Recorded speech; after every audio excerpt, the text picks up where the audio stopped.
കർത്താവ് നിങ്ങളോടുകൂടെ അങ്ങേ ആത്മാവോടും കൂടെ. വിശുദ്ധ മർക്കോസ് അറിയിച്ച പരിശുദ്ധ സുവിശേഷത്തിൽ നിന്ന്. കർത്താവേ, അങ്ങേക്ക് മഹത്വം.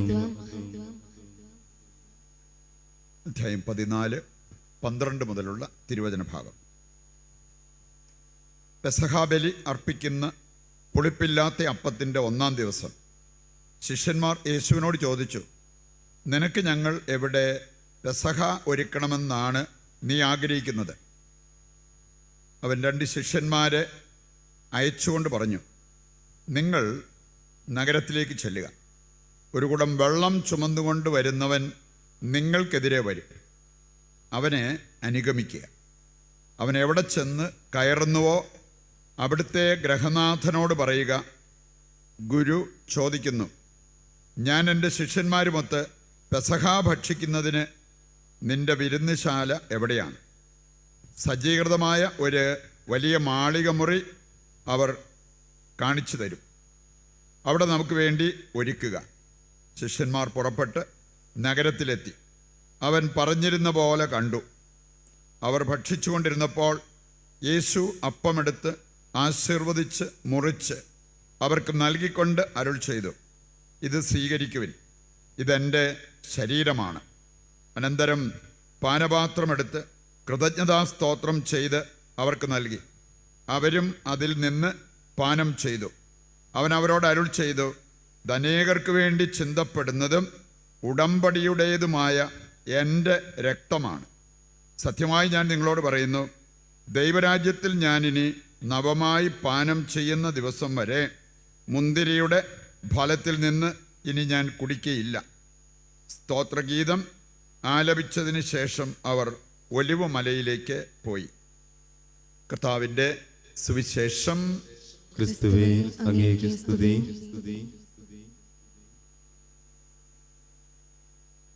പ്രിയപ്പെട്ടവർ, നമ്മൾ ഇന്ന് വലിയൊരു തിരുനാൾ കൊണ്ടാടുകയാണ്. ഇംഗ്ലീഷിൽ പറയും കോർപ്പൂസ് ക്രിസ്തി, കർത്താവിൻ്റെ ശരീരരക്തങ്ങളുടെ തിരുനാൾ അഥവാ ദിവ്യകാരുണ്യ തിരുനാൾ. ദിവ്യകാരുണ്യത്തെക്കുറിച്ച് ബൈബിളിൽ പോലും പൗലോസ് പറഞ്ഞിരിക്കുന്ന ഒരു കാര്യം നമുക്ക് കാണാൻ സാധിക്കും, അവർണ്ണനീയമായ ദാനം. ബൈബിൾ പറയുന്ന പോലെ തന്നെ വിശുദ്ധ പീറ്റർ ജൂലിയൻ എയ്മാൾ അദ്ദേഹം സൂചിപ്പിച്ച ഒരു കാര്യമുണ്ട്, ദൈവം നമുക്ക് തന്ന സമ്മാനങ്ങളിൽ ഏറ്റവും വലുതാണ് ദിവ്യകാരുണ്യം. അതിനേക്കാൾ വലുതായിട്ടൊന്നും ഈ ഭൂമിയിൽ വെച്ച് ചിന്തിക്കാനില്ല. വലുതായിട്ടൊന്നുണ്ട്, അത് ഈ ലോകത്ത് കിട്ടുന്നതല്ല, അത് നമുക്ക് മരണാനന്തരം കിട്ടുന്നതാണ്. അതാണ് സ്വർഗ സൗഭാഗ്യം. സ്വർഗത്തേക്കാൾ വലുതായിട്ട് വേറൊന്നുമില്ല. ഇനി ഈ ഭൂമിയിൽ വെച്ച് നമുക്ക് കിട്ടാവുന്നത് ഏറ്റവും വലുതായിട്ടുള്ളൊരു കാര്യം ദിവ്യകാരുണ്യം. ഒരുപാട് ശരിക്കും നമ്മളിത് മനസ്സിലാക്കി ബലിയർപ്പിക്കുന്നവരാണ്. ഒരുപക്ഷെ നമ്മൾ കുർബാനയ്ക്ക് വന്ന് കുർബാന സ്വീകരണം നടത്തിയില്ല. കുർബാന സ്വീകരണം നടത്തണമെങ്കിൽ ഞാൻ കുമ്പസാരിക്കണം, അതിന് സമയമെടുക്കും, കഷ്ടപ്പെടണം. അപ്പം അതുകൊണ്ട് കുർബാന സ്വീകരണം അങ്ങ് ഒഴിവാക്കിയേക്കാം. നമ്മളെ സംബന്ധിച്ചിടത്തോളം കുർബാനയ്ക്ക് വന്നപ്പോൾ തന്നെ നമ്മൾ ഉറപ്പാക്കി കുർബാന കഴിഞ്ഞ് തിരിച്ചു പോകുമ്പോൾ ചായക്കട കയറി ഒരു ചായ കുടിക്കണം. അത് വളരെ പ്രധാനപ്പെട്ട കാര്യമായിരുന്നു. അത് നമുക്കൊരുപാട് ആനന്ദം സന്തോഷമൊക്കെ പ്രദാനം ചെയ്ത്, ദിവ്യകാരുണ്യം സ്വീകരിക്കുന്ന കാര്യം അത് ഗൗരവപൂർവ്വം എടുത്തില്ല. ഒരു ചായയുടെ വില പോലും നമ്മൾ ദിവ്യകാരുണ്യത്തിന് കൊടുക്കുന്നില്ലെങ്കിൽ വിശുദ്ധ കുർബാനയെക്കുറിച്ച് അറിഞ്ഞ് ജീവിക്കുന്ന ക്രിസ്ത്യാനികളാണോ നമ്മൾ എന്ന് നമ്മോട് തന്നെ ചോദിക്കണം. വിശുദ്ധ കുർബാനയെക്കുറിച്ച് ബോധ്യമുണ്ടായതുകൊണ്ടാണ് പറഞ്ഞത്, വിശുദ്ധ കുർബാനയേക്കാൾ വലിയൊരു സമ്മാനം നമുക്ക് ഈ ഭൂമിയിൽ കിട്ടാനില്ല. ദിവ്യകാരുണ്യം എന്ന് പറയുന്നത് ജോൺ മരിയ വിയാനി പറഞ്ഞത് കർത്താവിൻ്റെ തിരുഹൃദയ സ്നേഹം. നമ്മുടെ ആത്മാവിന് ഏറ്റവും ആവശ്യമായിട്ടുള്ള ഈ തിരുഹൃദയ സ്നേഹം വേണ്ടാന്ന് വെച്ചിട്ട് ഞാൻ എൻ്റെ ശരീരത്തിൻ്റെ പ്രവണതകൾക്കനുസരിച്ച് ഏതാനും വർഷങ്ങൾ ഈ ഭൂമിയിൽ ജീവിച്ച് നമ്മുടെ ആത്മാവിന് ഒരു വാസസ്ഥലമായി മാറിയ നമ്മുടെ ശരീരം ഇതിനു ശേഷം മണ്ണോട് മണ്ണായി തീരേണ്ടതാണ്. ആ ശരീരത്തിൻ്റെ ഇംഗിതമനുസരിച്ച് ജീവിക്കാൻ, നിത്യമായി ജീവിക്കുന്ന ആത്മാവിനെ നമ്മൾ അവഗണിച്ച് ജീവിക്കുമ്പോൾ നമ്മൾ യഥാർത്ഥത്തിൽ അറിവുള്ളവരാണോ, ജ്ഞാനികളാണോ? ബൗദ്ധികമായ ജ്ഞാനം ഇഷ്ടം പോലെ നമുക്കുണ്ടായിരിക്കാം, അത് വെച്ച് നമ്മൾ ദൈവത്തെ അളക്കുന്നുണ്ടായിരിക്കാം. ഇന്ന് പലരെയും കാണാൻ സാധിക്കും, ബൗദ്ധികമായ അറിവ് വെച്ച് കൂട്ടുകാർ പറഞ്ഞതിൻ്റെ വെളിച്ചത്തിൽ അവർ പറയുന്നത് ദൈവമൊന്നുമില്ല. വിശുദ്ധ കുർബാനയിൽ അവിടെ കർത്താവിൻ്റെ ശരീര രക്തങ്ങളോ ഒക്കെ എങ്ങനെയാണ് നമുക്ക് വിശ്വസിക്കാൻ പറ്റുക? അങ്ങനെയൊക്കെ പറയുന്ന ആൾക്കാരെ കാണാൻ പറ്റും. ഇന്നത്തെ ആദ്യത്തെ 2 വായനകൾ നമ്മളെ ഓർമ്മിപ്പിക്കുന്നത് ബലിപീഠം മോശ പണിയുന്നത് കാണാൻ പറ്റും. അതുപോലെ തന്നെ രക്തം, ആദ്യത്തെ 2 വായനകളിലും രക്തത്തെക്കുറിച്ച് പറഞ്ഞിരിക്കുന്നത് കാണാൻ പറ്റും. സുവിശേഷ ഭാഗം നമ്മളെ പഠിപ്പിക്കുന്നത് വിശുദ്ധ കുർബാന ദൈവം സ്ഥാപിച്ചതിനെ കുറിച്ചാണ്. തൻ്റെ സാന്നിധ്യം അവസാനം വരെ നമുക്കുണ്ടാകാൻ വിശുദ്ധ കുർബാന അവിടുന്ന് സ്ഥാപിച്ചു. എൻ്റെ ഭാഗമായിട്ട് കർത്താവ് പറഞ്ഞൊരു കാര്യം, ഇതെൻ്റെ ശരീരമാണ്, ഭക്ഷിക്ക്. ഇതെൻ്റെ രക്തമാണ്, കുടിക്ക്. നിനക്ക് ജീവനും നിത്യജീവനും ഉണ്ടാവും. വിശുദ്ധ സിറിൽ പറഞ്ഞ ഒരു കാര്യമുണ്ട്, ജീവിതത്തിൽ ഒരിക്കൽ പോലും നുണ പറയാത്തവൻ പറഞ്ഞൊരു കാര്യമാണ്, ഇതെൻ്റെ ശരീരമാണ്, ഇതെൻ്റെ രക്തമാണ്. നിങ്ങൾ എന്തിനിത് ബുദ്ധിയിലിട്ട് ചോദ്യങ്ങൾ ചോദിക്കുന്നു? ജീവിതത്തിൽ ഒരിക്കൽ പോലും നുണ പറയാത്ത വ്യക്തി, നമ്മളൊരു ദിവസം തന്നെ എത്ര നുണ പറയും? പക്ഷേ ജീവിതത്തിൽ ഒരിക്കൽ പോലും നുണ പറയാത്ത ഒരു വ്യക്തി പറഞ്ഞ കാര്യമാണ്, ഇതെൻ്റെ ശരീരമാണ്, ഇതെൻ്റെ രക്തമാണ്. നിങ്ങൾ എന്തിനിത് തലയ്ക്കകത്ത് വെച്ച് ഒരുപാട് ചിന്തിച്ച് കഷ്ടപ്പെടുന്നു? വിശ്വസിച്ചാൽ അതിൻ്റേതായിട്ടുള്ള ഫലം നിങ്ങളുടെ ജീവിതത്തിൽ ഉണ്ടാകുമെന്ന് പറയുന്നുണ്ട്. വിശുദ്ധ കുർബാനയെക്കുറിച്ച് ശരിക്കും മനസ്സിലാക്കിയാൽ എൻ്റെ പ്രിയപ്പെട്ടവരെ, വിശുദ്ധ കുർബാനയെ പ്രണയിക്കാതിരിക്കാൻ പറ്റില്ല. വിശുദ്ധ കുർബാന സ്വീകരിച്ച് വിശുദ്ധ കുർബാന മാത്രം ഭക്ഷിച്ച് വർഷങ്ങളോളം ജീവിച്ച വ്യക്തികളുണ്ട്. നമുക്ക് ചിലപ്പോൾ ഒരു നേരം ഭക്ഷണം വേണ്ടാന്ന് വയ്ക്കുന്നതിനെക്കുറിച്ച് ചിന്തിക്കാൻ പറ്റത്തില്ല. അങ്ങനെ ഒരു കാര്യം നടക്കാൻ പോകുന്നത് കണ്ടാൽ അപ്പോഴേ തലവേദന തുടങ്ങും. വർഷങ്ങളോളം വിശുദ്ധ കുർബാനയല്ലാതെ വേറെ ഒന്നും ഭക്ഷിക്കാതെ സാധാരണക്കാരെ പോലെ ഓടി നടന്ന് എല്ലാ കാര്യങ്ങളും ചെയ്ത് വളരെ എനർജറ്റിക്കായിട്ട് ജീവിച്ച പല വ്യക്തികളെക്കുറിച്ച് നമുക്ക് കാണാൻ പറ്റും. ഇത് കഥയല്ല, ചരിത്രം നമ്മളെ പഠിപ്പിക്കുന്നതാണ്. ശരിക്കും പല വ്യക്തികളുടെയും ജീവിതത്തിൽ സംഭവിച്ച കാര്യങ്ങളാണ്. പറയുന്നുണ്ട്, വിശുദ്ധ കുർബാനയുടെ പ്രാധാന്യം ഒരിക്കലും നമ്മൾ അവഗണിക്കരുത്. വിശുദ്ധ കുർബാന നമ്മുടെ ജീവിതത്തിൽ നൽകുന്ന കാര്യങ്ങൾ എത്ര വലുതാണ് എന്നുള്ളത് നാം തിരിച്ചറിയേണ്ട ഒരു കാര്യമാണ്. 1 കൊരിന്തോസ് 11-ാം അധ്യായം, അതിനകത്ത് പറഞ്ഞിരിക്കുന്ന ചില കാര്യങ്ങൾ കേട്ടാൽ നമ്മുടെ മുഖം പാടും. പച്ചയ്ക്ക് ഒരു പബ്ലിക് സ്റ്റേജിൽ നിന്ന് പലരും പറയാറില്ല, പറഞ്ഞാൽ കേൾക്കുന്നവർക്ക് ഈ പറയുന്നവരോട് അതിർത്തി തോന്നും. കാരണം 1 കൊരിന്തോസ് 11-ാം അധ്യായം വായിക്കുമ്പോൾ പൗലോസ് ലീഗ ആ കുർബാനയ്ക്ക് വന്ന ആൾക്കാരോട് ചോദിച്ചൊരു ചോദ്യം, നിങ്ങൾ എന്തിനാ വന്നേ? വീട്ടിലിരുന്ന പോരായിരുന്നു? ഇങ്ങനെ ഒരു ബലിയർപ്പണമാണ് നിങ്ങൾ പ്ലാൻ ഇട്ടതെങ്കിൽ നിങ്ങൾ എന്തിനു വന്നു? വീട്ടിലിരുന്ന് ഇതങ്ങ് ചെയ്താൽ പോരായിരുന്നു? എൻ്റെ കാരണം ബലിയർപ്പണത്തിൽ ചില അപാകതകൾ പൗലോസ് കണ്ടപ്പോൾ അവരെ ചൂണ്ടിക്കാണിച്ച് മുഖത്തു നോക്കി പറഞ്ഞവരെ കറക്റ്റ് ചെയ്യാൻ നോക്കി. ഇതൊന്നും പലർക്കും ഇഷ്ടപ്പെടുന്ന കാര്യമല്ല. അതുകൊണ്ട് തന്നെ പലരും പറയാറില്ല. പക്ഷെ പൗലോസ് മനുഷ്യപ്രീതി നോക്കിയ വ്യക്തിയൊന്നുമല്ല. ദൈവം പറയാൻ ആഗ്രഹിച്ചത് അവൻ പറഞ്ഞു. ചോദിച്ചൊരു കാര്യം, നിങ്ങൾ വിശുദ്ധ കുർബാനയ്ക്ക് എന്ന് പറഞ്ഞു വന്നു. റിച്ച് ആൾക്കാർ, ധനികരായിട്ടുള്ള വ്യക്തികൾ അവരവരുടേതായ രീതിയിൽ ഭക്ഷണവും കാര്യങ്ങളൊക്കെ കൊണ്ടുവന്നു. ഇനി ലഞ്ചിൻ്റെ സമയമായപ്പോഴത്തേക്കും അവർ മാത്രം ഒന്നിച്ചിരുന്ന് റിച്ച് ഫുഡ് അവർ പങ്കുവെച്ച് അവർ കഴിച്ചു. അപ്പുറത്തിരിപ്പുണ്ടായിരുന്നു പാവപ്പെട്ടവർ, അവരെക്കുറിച്ച് മൈൻഡ് ചെയ്ത് പോലുമില്ല. ഇനി അവർക്ക് കൊണ്ടുവരാനൊന്നും ഇല്ലായിരുന്നത് കൊണ്ട് അവരവിടെ ഇരുന്നു. അവർ ഭക്ഷണം കഴിക്കാതെ അവരവിടെ ഇരുന്നു. അവരെക്കുറിച്ചൊരു ചിന്തയില്ലാതെ ഇവർ അപ്പം മുറിക്കൽ ശുശ്രൂഷയിലും പങ്കെടുത്തു. നല്ല സുഖമായിട്ട് അവർ ഭക്ഷിക്കുകയും ചെയ്ത് അവർ തിരിച്ചു പോകുന്നു. എന്തിനാ ഇങ്ങോട്ട് വന്നേ? നിങ്ങൾക്ക് വീട്ടിലിരുന്ന് നിങ്ങൾ ആരുടെയെങ്കിലും വീട്ടിൽ ഒരുമിച്ച് കൂടി ഈ ഭക്ഷണം കഴിപ്പ് അവിടെ നടത്തിയാൽ പോരായിരുന്നോ എന്നാണ് പൗലോസ്ലിയ ചോദിച്ചത്. പ്രിയപ്പെട്ടവരെ, ഇവിടെ നമ്മളാരും ഫുഡൊന്നും കൊണ്ടുവരുന്നില്ല. പക്ഷെ ഒരു കാര്യം നമ്മൾ മനസ്സിലാക്കണം, വിശുദ്ധ ബലിയർപ്പണം സഹോദര സ്നേഹത്തിലേക്ക് നമ്മളെ നയിക്കുന്നില്ലെങ്കിൽ, നമ്മുടെ ജീവിതം, നമ്മുടെ കഴിവുകൾ, നമ്മുടെ സമ്പത്ത് അതില്ലാത്തവരുമായിട്ട് പങ്കുവെക്കാനുള്ളൊരു മനസ്സ് നമ്മൾ കാണിക്കുന്നില്ലെങ്കിൽ കർത്താവ് നമ്മളോട് ചോദിക്കാതിരിക്കുമോ, നീ എന്തിനാ കുർബാനയ്ക്ക് പോയേ? ഒരു പ്രഹസനം നടത്താൻ പോയത്? ഇനി അതല്ലെങ്കിൽ നിനക്കതൊരു ഭാഷണമായിരുന്നോ, ഒരു ഷോ ആയിരുന്നോ? നീ ശരിക്കും കുർബാന അർപ്പിക്കാൻ പോയതായിരുന്നെങ്കിൽ ഈ കുർബാന കഴിയുമ്പോൾ നിന്റെ ചങ്കിൽ സഹോദര സ്നേഹം ഉയർന്നു വരേണ്ടതല്ലായിരുന്നോ?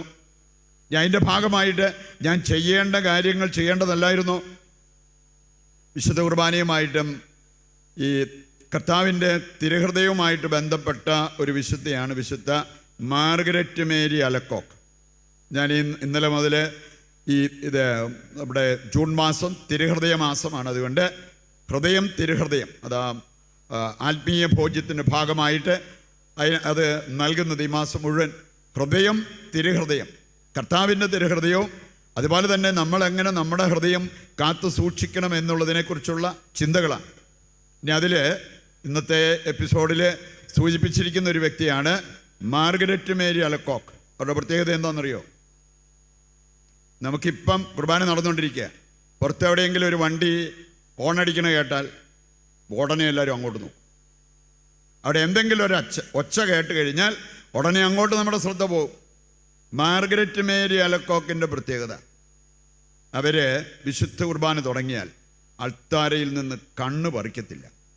അങ്ങനെ അൾത്താരയിലേക്ക് നോക്കി അവിടെ നടക്കുന്നത് എന്താണെന്ന് ഓരോ നിമിഷവും ശ്രദ്ധിച്ച് അതിൽ മുഴുകും.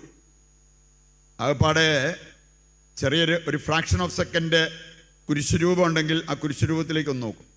പിന്നെ അൾത്താരയിൽ ബലിയർപ്പിക്കുമ്പോൾ നിശ്ചയമായിട്ട് അവിടെ ഒരു മെഴുകുതിരി കത്തുന്നുണ്ടാവും. ആ മെഴുകുതിരിയിലേക്കൊന്ന് നോക്കും. ഇത് രണ്ടും ഒരു പ്രത്യേക ഉദ്ദേശത്തോടു കൂടിയാണ്. കുരിശുരൂപത്തിലേക്ക് നോക്കുന്നത് ഈ ബലിക്ക് ദൈവം കൊടുക്കുന്ന വില തിരിച്ചറിയാം. ദൈവം കൊടുക്കുന്ന വില, കാൽവരി മലയിൽ ദൈവം കൊടുത്ത അതേ വില. കാരണം വിശുദ്ധ കുർബാന ഈ കാൽവരി മലയാഗത്തിൻ്റെ ഒരു തുടർച്ചയാണ്. അതാണ് വിശുദ്ധ തോമസ് അക്വിനാസ് കൃത്യമായിട്ട് പറഞ്ഞത്. ഇന്നലെയും ഇന്നും നാളെയും മനോഹരമായിട്ട് സമ്മേളിക്കുന്ന സമയമാണ് ബലിയർപ്പണ സമയം. ഇന്നലെ എന്ന് പറഞ്ഞാൽ കാൽവരി മലയാഗം, അതിന് കർത്താവ് കൊടുത്ത അതേ വില കർത്താവ് ഇന്ന് കൊടുത്താലാണ് നമുക്ക് തിരുവോസ്തിയും തിരുരക്തവും ലഭിക്കുന്നത്. രണ്ടാമത്തെ ഒരു കാര്യം, ഇന്നെന്ന് പറഞ്ഞാൽ നമുക്ക് ഓരോരുത്തർക്കും ഇന്ന് കർത്താവിന് വേണ്ടി ജീവിക്കാൻ പറ്റണമെങ്കിൽ ദൈവകൃപ വേണം. ആ കൃപ നമുക്ക് ലഭിക്കുന്നത് കൂദാശകളിലൂടെയാണ്.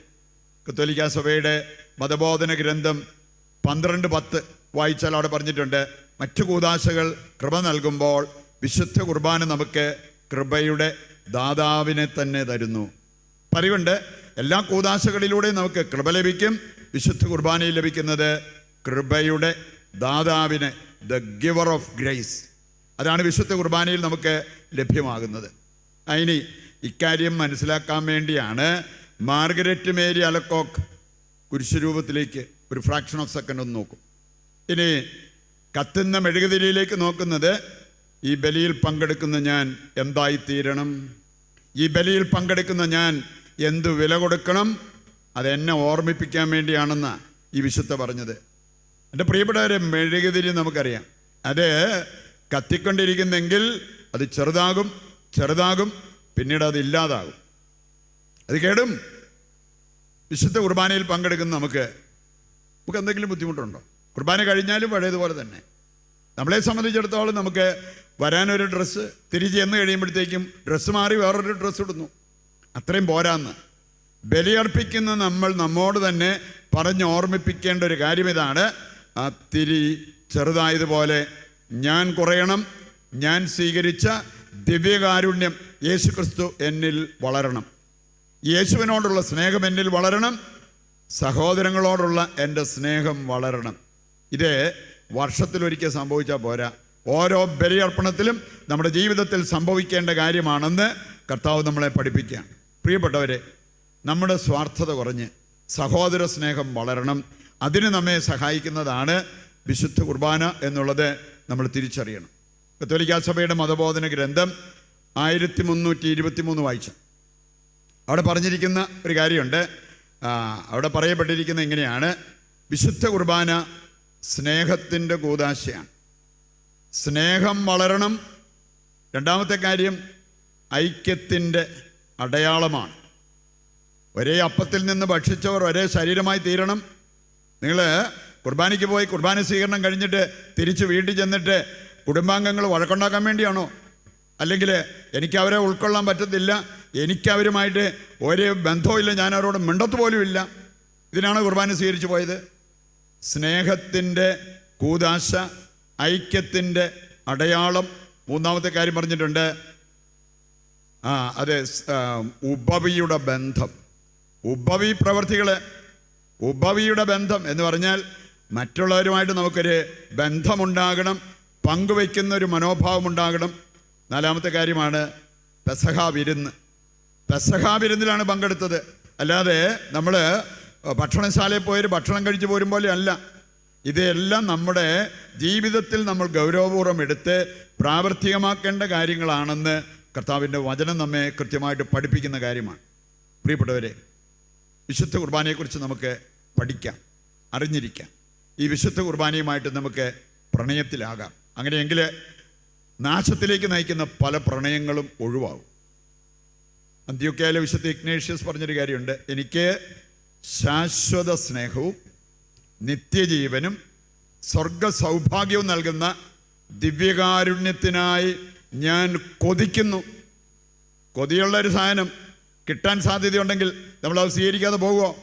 ദിവ്യകാരുണ്യത്തിന് വേണ്ടി കൊതിക്കുന്ന ഒരു വ്യക്തി വിശുദ്ധ കുർബാനയ്ക്ക് പോയിട്ട് കുർബാന സ്വീകരണം നടത്താതെ പോകുമോ?